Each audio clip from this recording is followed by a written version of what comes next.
Ikaze ndabakiriye umugaragu w'ibyegeranyo n'amakuru pero ngiye kubagezaho amakuru ari guca ibintu hano ku mbuga nkoranyambaga mu karere ka Musanze.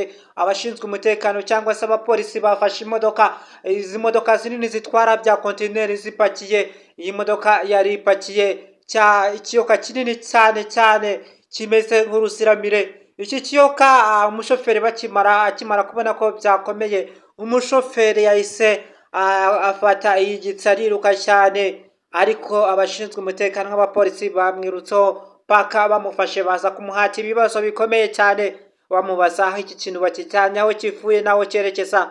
Yaje gutangaza ko iki kiyoka cyari kivuye muri demokarasi ya Repubulika ya Kongo, muri DRC, ariyo bagikuye mu mashyamba ya Kongo, ko bagiteye imiti, ko bahawe ikiraka cyo kugipakira. Murabona abantu bari kugipakira nk'uko bigaragara, nyuma yo kugikuramo ngo bari bacyerekeje mu Buganda niho bari bacyerekeje, ngo bagombaga kukigezayo noneho bakagipakiza indege ikacyerekeza muri Afurika y'Amajyepfo.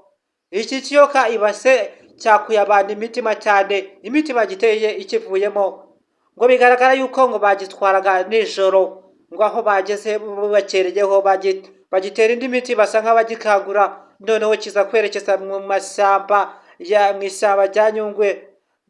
ishyamba rya Nyungwe hafi ya parike, nibwo cyatangiraga kugenda. Noneho baje kugenda bakirinda ko bagombaga kugipakira mu rukerera, bwabakeraho bakiri kugipakira iki kiyoka nibwo baje gufatwa.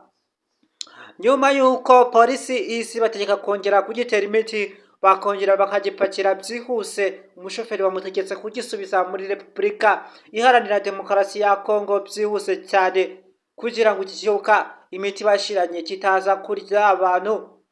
Byihuse ahise ajya akasa imodoka, niko bamutegetse ko agomba kugisubizayo. Ndaza kubagezaho amakuru, ese iki kiyoka cyagezeyo. Ese mu Buganda bacuruza inzoka cyangwa se muri Afurika y'Amajyepfo iki kintu barakirya?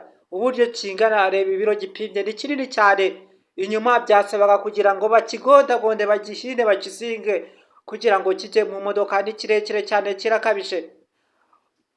Iki kiyoka cyakuye imitima abantu benshi cyane.